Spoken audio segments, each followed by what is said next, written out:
Welcome to time to learn. ഏവർക്കും time to ലേണിൻ്റെ Easter ആശംസകൾ. എന്താണ് ഈസ്റ്ററും മുട്ടയും തമ്മിലുള്ള ബന്ധം? ഈസ്റ്റർ ആഘോഷത്തിൻ്റെ പ്രധാന ഭാഗമാണ് ഈസ്റ്റർ മുട്ടകൾ അഥവാ പാസ്കൽ മുട്ടകൾ. ഒരു മുട്ടയുടെ പുറന്തോട് പൊട്ടി അതിൽ നിന്നും ജീവനുള്ള ഒരു പക്ഷിക്കുഞ്ഞ് പുറത്തു വരുന്നു. അത് അതിൻ്റെ പുതിയ ലോകത്തേക്ക് എത്തിച്ചേരുന്നു. അതായത് പുനർജന്മവും പുതിയ ജീവിതവും സൂചിപ്പിക്കുന്നു എന്നർത്ഥം. ഇവിടെ ഈസ്റ്റർ ദിനത്തിൽ യേശുദേവൻ്റെ പുനരുത്ഥാനത്തെയാണ് ഓർമ്മിപ്പിക്കുന്നത്. ഈസ്റ്റർ ആഘോഷത്തിൻ്റെ ഭാഗമായി മുട്ടകളിൽ പല വർണ്ണത്തിലുള്ള ചായങ്ങൾ പൂശുന്നു. ഇതിൽ ചുവപ്പ് നിറം യേശുദേവൻ്റെ രക്തത്തെ സൂചിപ്പിക്കുന്നു.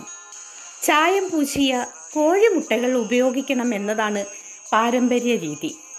എന്നാൽ ഇപ്പോൾ തടി കൊണ്ടും കൈകൊണ്ടും നിർമ്മിച്ച ഈസ്റ്റർ മുട്ടകൾ ഉപയോഗിക്കുന്നു.